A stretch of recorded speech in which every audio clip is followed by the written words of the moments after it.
The message you are about to hear was written and recorded on a record in 1956 by Earl Nightingale. This message is the answer to the question that he had been searching for from the time he was about 9 years old. Earl Nightingale had been born in economically depressed times.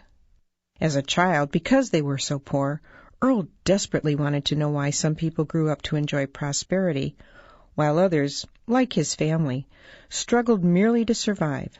Unable to find answers to his questions from grown-ups, Earl began reading everything he could, believing that someone, somewhere, had the answer.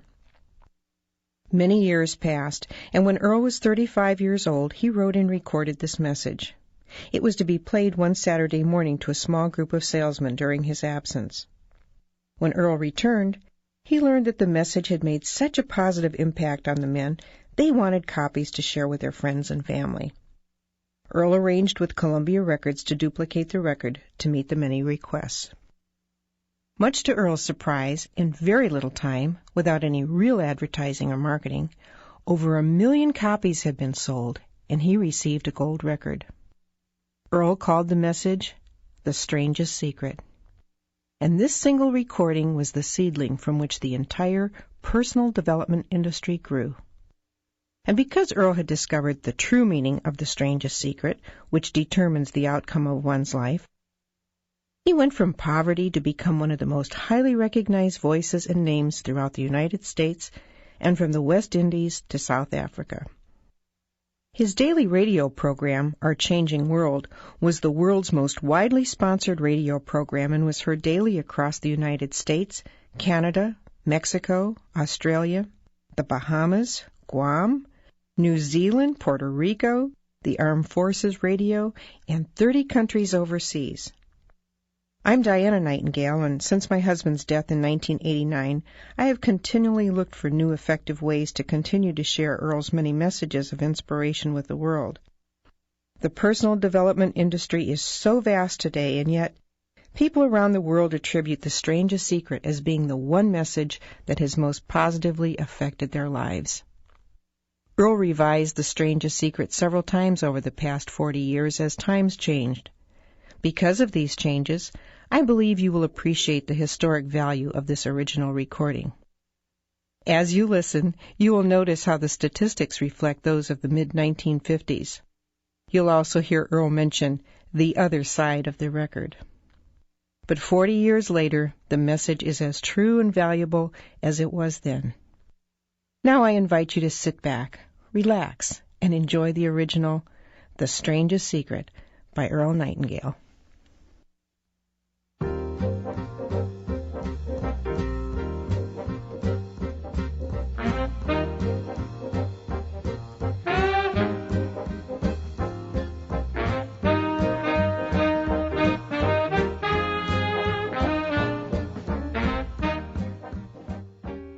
I'd like to tell you about the strangest secret in the world. Not long ago, Albert Schweitzer, the great doctor and Nobel Prize winner, was being interviewed in London, and a reporter asked him, "Doctor, what's wrong with men today?" The great doctor was silent a moment, and then he said, "Men simply don't think." And it's about this that I want to talk with you. We live today in a golden age. This is an era that man has looked forward, dreamed of, and worked toward for thousands of years. But since it's here, we pretty well take it for granted. We in America are particularly fortunate to live in the richest land that ever existed on the face of the earth, a land of abundant opportunity for everyone. But do you know what happens? Let's take 100 men who start even at the age of 25. Do you have any idea what will happen to those men by the time they're 65? These 100 men who all start even at the age of 25 believe they're going to be successful. If you asked any one of these men if he wanted to be a success, he'd tell you that he did. And you'd notice that he was eager toward life, that there was a certain sparkle to his eye, an erectness to his carriage, and life seemed like a pretty interesting adventure to him. But by the time they're 65, 1 will be rich, 4 will be financially independent, 5 will still be working, 54 will be broke. Now think a moment. Out of the 100, only 5 make the grade. Why do so many fail? What has happened to the sparkle that was there when they were 25? What's become of the dreams, the hopes, the plans? And why is there such a large disparity between what these men intended to do and what they actually accomplished. When we say about 5% achieve success, we have to define success. And here's the definition. Success is the progressive realization of a worthy ideal. If a man is working toward a predetermined goal and knows where he's going, that man is a success. If he's not doing that, he's a failure. Success is the progressive realization of a worthy ideal.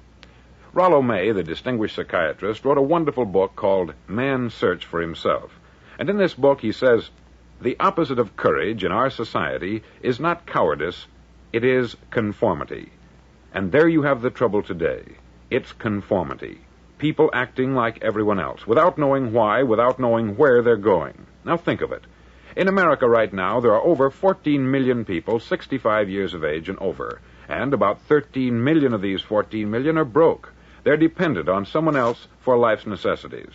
Now, we learn to read by the time we're 7. We learn to make a living by the time we're 25. Usually, by that time, we're not only making a living, we're supporting a family.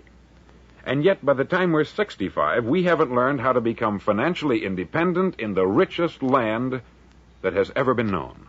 Why? We conform. And the trouble is that we're acting like the wrong percentage group, the 95% who don't succeed. Now, why do these people conform? Well, they don't know, really. These people believe that their lives are shaped by circumstances, by things that happen to them, by exterior forces. They're outer-directed people.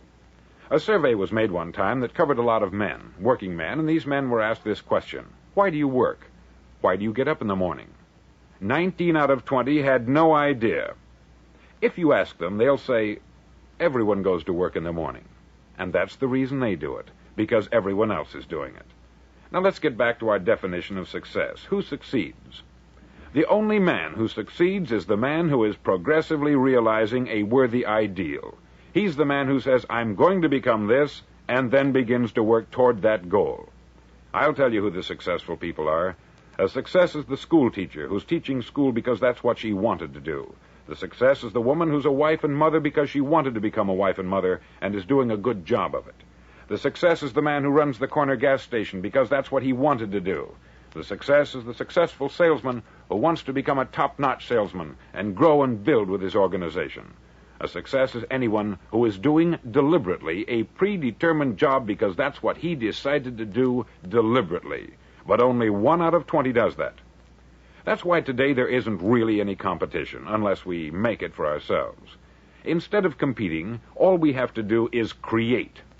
Now, for 20 years, I looked for the key which would determine what would happen to a human being. Was there a key I wanted to know which would make the future a promise that we could foretell to a large extent? Was there a key that would guarantee a person's becoming successful if he only knew about it and knew how to use it? Well, there is such a key, and I've found it. Have you ever wondered why so many men work so hard and honestly without ever achieving anything in particular, and others don't seem to work hard and yet seem to get everything? They have the magic touch. You've heard them say that about someone. Everything he touches turns to gold. And have you ever noticed that a man who becomes successful tends to continue to become successful? And on the other hand, have you noticed how a man who is a failure tends to continue to fail? It's because of goals. Some of us have them, some don't. People with goals succeed because they know where they're going. Now think of a ship leaving a harbor, and think of it with the complete voyage mapped out and planned. The captain and crew know exactly where it's going and how long it will take. It has a definite goal. 9,999 times out of 10,000, it will get to where it started out to get. Now let's take another ship, just like the first, only let's not put a crew on it, or a captain at the helm. Let's give it no aiming point, no goal, no destination. We just start the engines and let it go. I think you'll agree with me that if it gets out of the harbor at all, it will either sink or wind up on some deserted beach a derelict. It can't go any place because it has no destination and no guidance. It's the same with a human being. Take the salesman, for example. There is no other person in the world today with the future of a good salesman. Selling is the world's highest paid profession, if we're good at it and if we know where we're going. Every company needs top-notch salesmen, and they reward those men. The sky is the limit for them. But how many can you find? Someone once said, the human race is fixed, not to prevent the strong from winning, but to prevent the weak from losing. The American economy today can be likened to a convoy in time of war. The entire economy is slowed down to protect its weakest link, just as the convoy had to go at the speed that would permit its slowest vessel to remain in formation. That's why it's so easy to make a living today. It takes no particular brains or talent to make a living and support a family today. So we have a plateau of so-called security, if that's what a person's looking for. But we do have to decide how high above this plateau we want to aim for. Now let's get back to the strangest secret in the world, the story that I wanted to tell you today. Why do men with goals succeed in life and men without them fail? Well, let me tell you something which, if you really understand it, will alter your life immediately. If you understand completely what I'm going to tell you from this moment on, your life will never be the same again. You'll suddenly find that good luck just seems to be attracted to you. The things you want just seem to fall in line. And from now on, you won't have the problems, the worries, the gnawing lump of anxiety that perhaps you've experienced before. Doubt, fear, well, they'll be things of the past. Here's the key to success, and the key to failure. We become what we think about. Now let me say that again. We become what we think about. Throughout all history, the great wise men and teachers, philosophers and prophets have disagreed with one another on many different things. It is only on this one point that they are in complete and unanimous agreement. Listen to what Marcus Aurelius, the great Roman emperor, said. He said, "A man's life is what his thoughts make of it." Disraeli said this, "Everything comes if a man will only wait. I have brought myself by long meditation to the conviction that a human being with a settled purpose must accomplish it, and that nothing can resist a will that will stake even existence for its fulfillment." Ralph Waldo Emerson said this, "A man is what he thinks about all day long." William James said, "The greatest discovery of my generation is that human beings can alter their lives by altering their attitudes of mind." And he also said, "We need only in cold blood act as if the thing in question were real, and it will become infallibly real by growing into such a connection with our life that it will become real. It will become so knit with habit and emotion that our interest in it will be those which characterize belief." He also said this, "If you only care enough for a result, you will almost certainly attain it. If you wish to be rich, you will be rich. If you wish to be learned, you will be learned. If you wish to be good, you will be good. Only you must then really wish these things, and wish them exclusively, and not wish at the same time 100 other incompatible things just as strongly."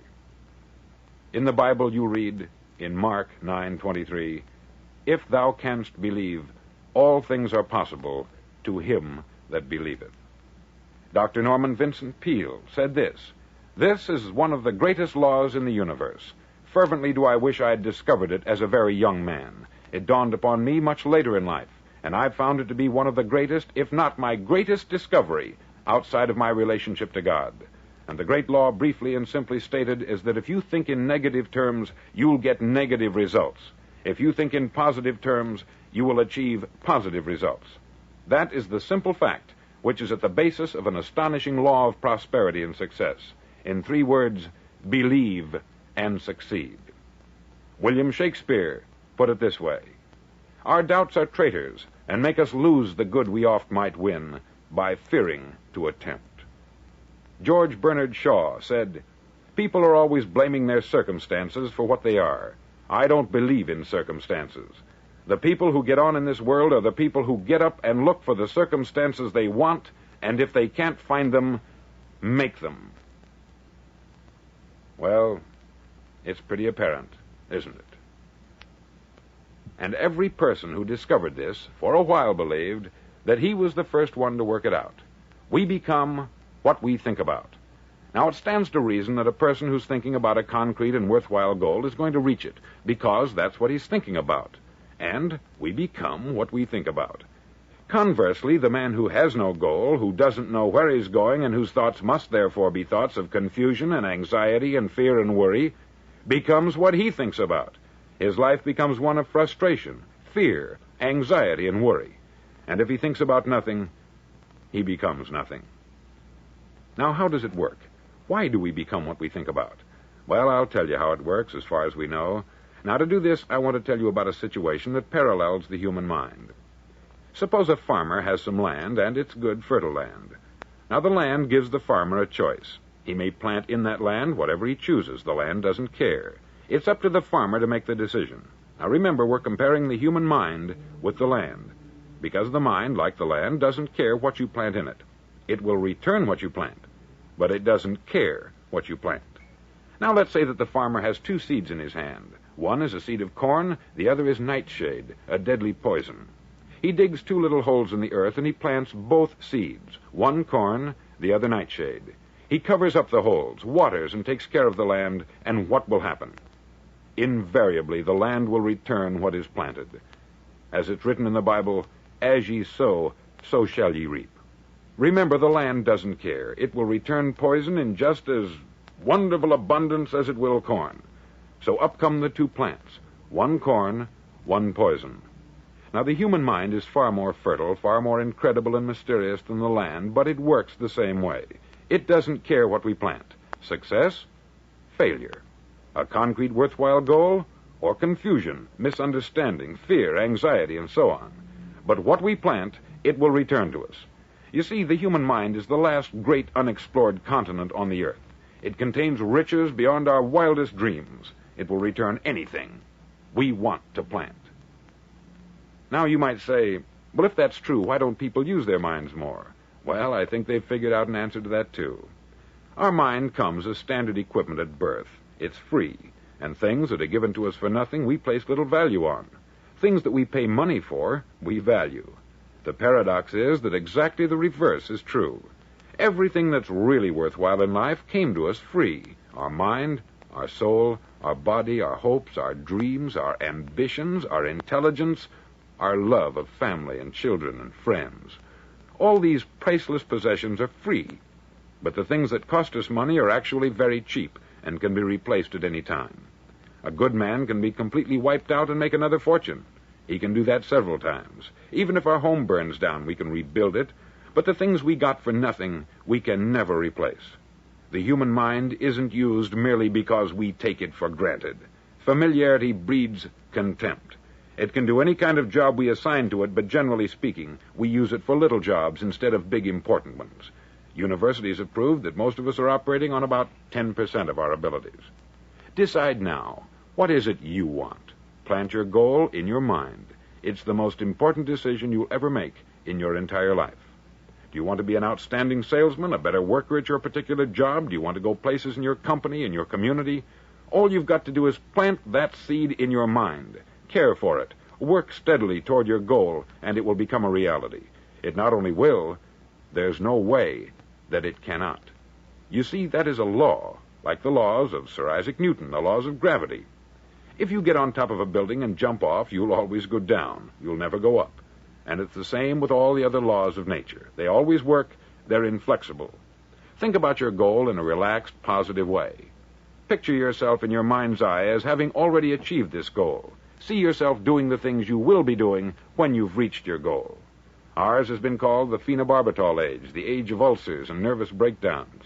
At a time when medical research has raised us to a new plateau of good health and longevity, far too many of us worry ourselves into an early grave trying to cope with things in our own little personal ways, without learning a few great laws that will take care of everything for us. These things we bring on ourselves through our habitual way of thinking. Every one of us is the sum total of his own thoughts. He is where he is because that is exactly where he really wants to be, whether he'll admit that or not. Each of us must live off the fruit of his thoughts in the future, because what you think today and tomorrow, next month and next year, will mold your life and determine your future. You're guided by your mind. I remember one time I was driving through Arizona, and I saw one of those giant earth-moving machines roaring along the road at about 35 miles an hour with what looked like 20 tons of dirt in it, a tremendous, incredible machine, and there was a little man perched way up on top with the wheel in his hands guiding it. And as I drove along, I was struck by the similarity of that machine to the human mind. Just suppose you're sitting at the controls of such a vast source of energy. Are you going to sit back and fold your arms and let it run itself into a ditch? Or are you going to keep both hands firmly on the wheel and control and direct this power to a specific, worthwhile purpose? It's up to you. You're in the driver's seat. You see, the very law that gives us success is a two-edged sword. We must control our thinking. The same rule that can lead a man to a life of success, wealth, happiness, and all the things he's ever dreamed of for himself and his family, that very same law can lead him into the gutter. It's all in how he uses it, for good or for bad. This is the strangest secret in the world. Now, why do I say it's strange, and why do I call it a secret? Actually, it isn't a secret at all. It was first promulgated by some of the earliest wise men, and it appears again and again throughout the Bible. But very few people have learned it, understand it. That's why it's strange, and why, for some equally strange reason, it virtually remains a secret. I believe that you could go out and walk down the main street of your town and ask one man after another what the secret of success is, and you probably wouldn't run into one man in a month who could tell you. Now, this information is enormously valuable to us if we really understand it and apply it. It's valuable to us not only for our own lives, but the lives of those around us, our family, employees, associates, and friends. Life should be an exciting adventure. It should never be a bore. A man should live fully, be alive. He should be glad to get out of bed in the morning. He should be doing a job he likes to do because he does it well. One time I heard Grove Patterson make a speech, the editor-in-chief of the Toledo Daily Blade, and as he concluded his speech, he said something that I've never forgotten. He said something like this: "My years in the newspaper business have convinced me of several things, among them that people are basically good, and that we came from someplace, and we're going someplace. So we should make our time here an exciting adventure. The architect of the universe didn't build a stairway leading nowhere." And the greatest teacher of all, the carpenter from the plains of Galilee, gave us the secret time and time again. As ye believe, so shall it be done unto you.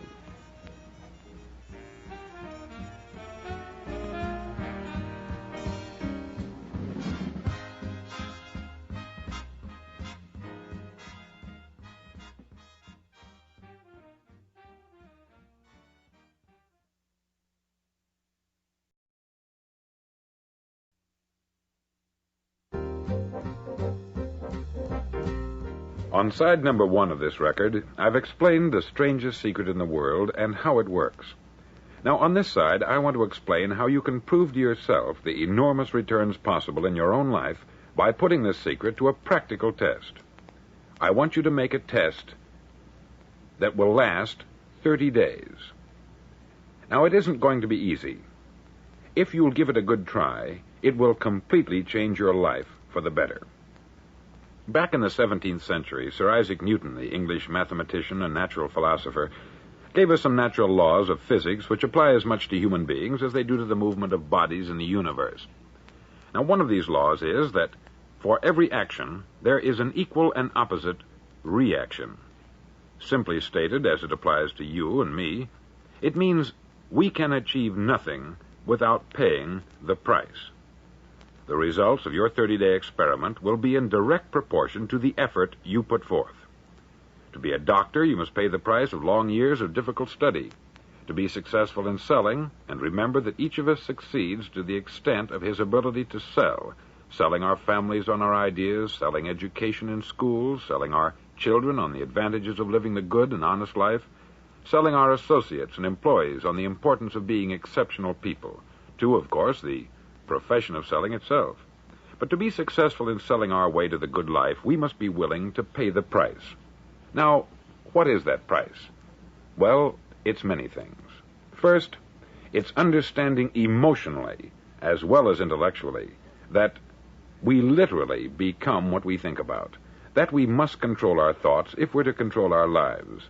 It's understanding fully that, as ye sow, so shall ye reap. Secondly, it's cutting away all the fetters from the mind and permitting it to soar as it was divinely designed to do.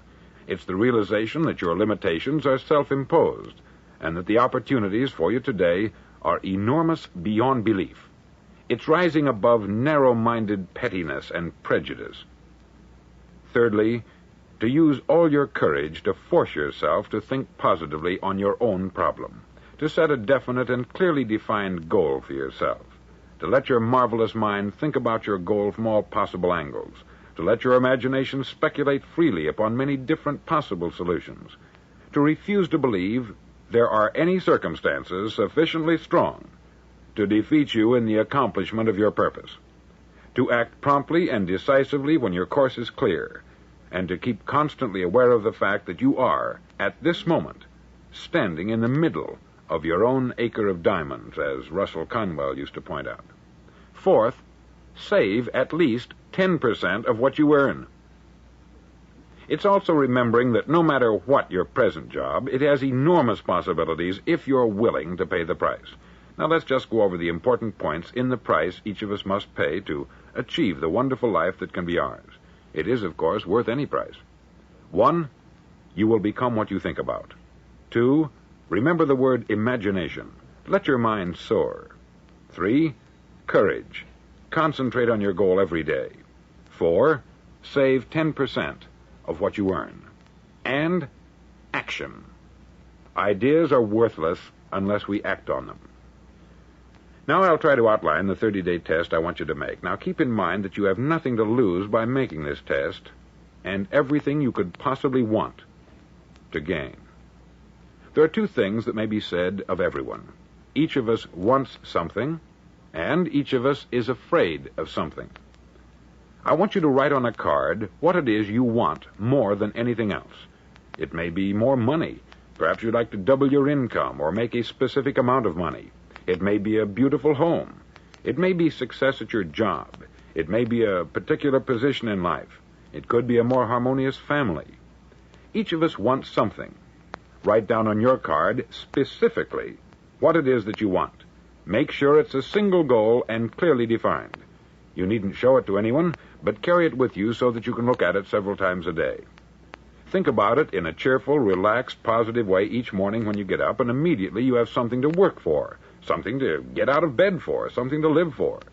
Look at it every chance you get during the day and just before going to bed at night.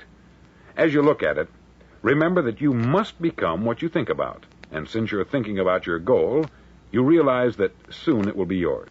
In fact, it's yours really the moment you write it down and begin to think about it. Look at the abundance all around you as you go about your daily business. You have as much right to this abundance as any other living creature. It's yours for the asking. Now we come to the difficult part.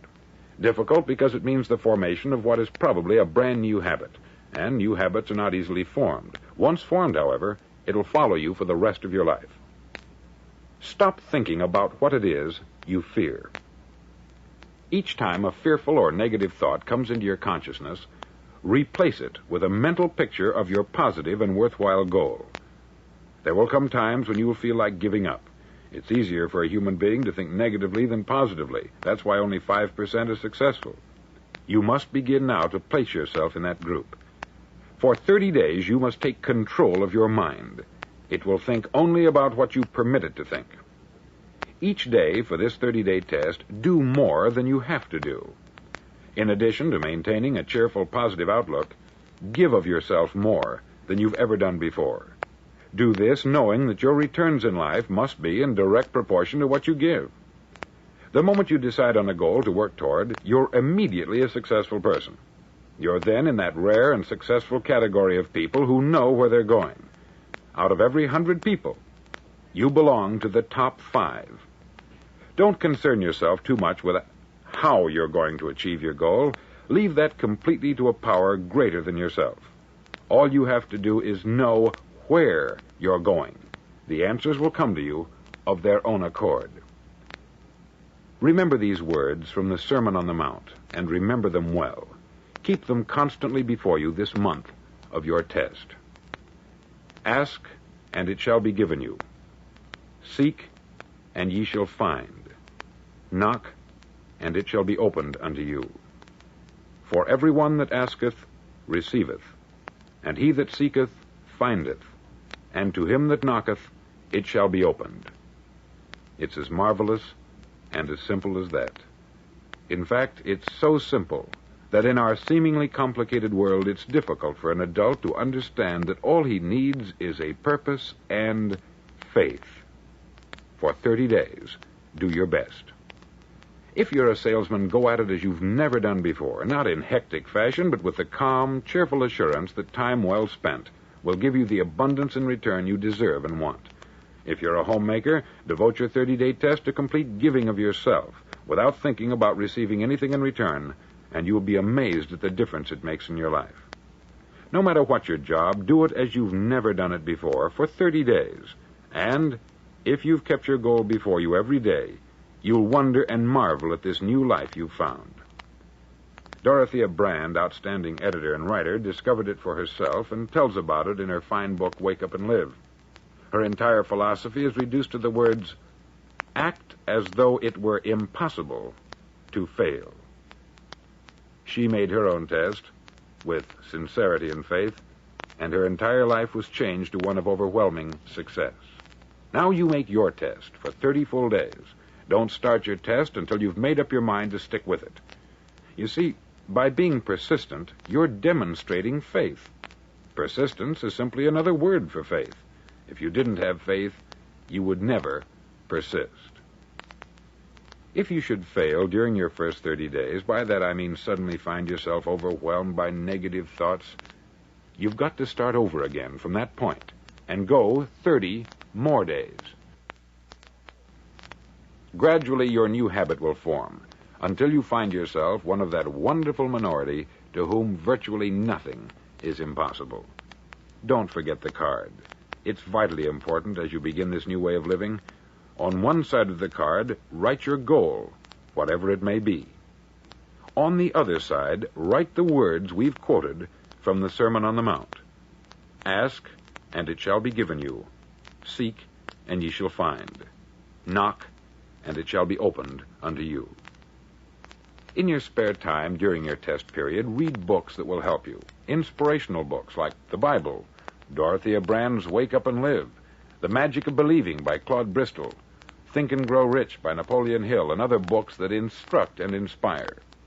Nothing great was ever accomplished without inspiration. See that during these crucial first 30 days, your own inspiration is kept at a peak. Above all, don't worry. Worry brings fear, and fear is crippling.